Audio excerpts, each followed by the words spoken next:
Donald Trump's new travel ban. Why these 19 countries have been targeted in the wake of the Colorado attack on a pro-Israel group.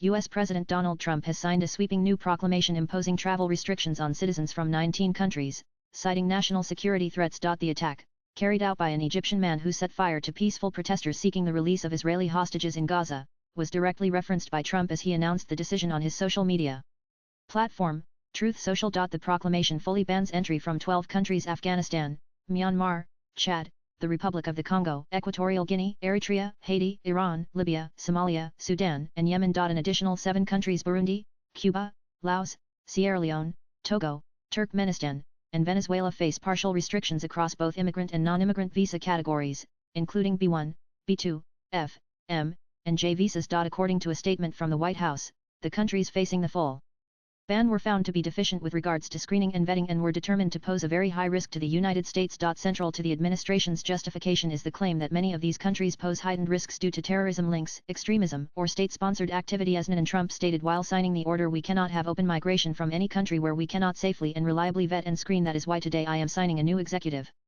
order placing travel restrictions on countries including Yemen, Somalia, Haiti, Libya, and numerous others. We cannot have open migration from any country where we cannot safely and reliably vet and screen. That is why today I am signing a new executive order placing travel restrictions on countries including Yemen, Somalia, Haiti, Libya, and numerous others."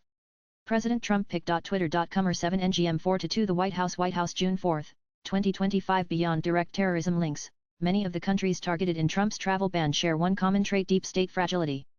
This limits their ability to maintain civil registries, criminal databases, or cooperate with international law enforcement. Core issues for U.S. visa screening. The 2024 Fragile States Index, which ranks countries on political, security, economic, and humanitarian stability, places several of the fully banned nations among the world's most unstable, and even beyond these top-tier fragile states, several others on Trump's list including Eritrea, Equatorial Guinea, Haiti, and Myanmar are viewed as authoritarian or dysfunctional states with limited transparency, cooperation, or control over security vetting. NAN White House spokesperson Abigail Jackson said the new order fulfills Trump's promise to protect Americans from dangerous foreign actors that want to come to our country and cause us harm. President Trump is fulfilling his promise to protect Americans from dangerous foreign actors that want to come to our country and cause us harm. These common sense restrictions are country specific and include places that lack proper vetting, exhibit high visa overstay rates, or https://corr9 Jagbaj Abigail Jackson AT Jackson 47 June 4, 2025 The partial bans also heavily cite immigration violations,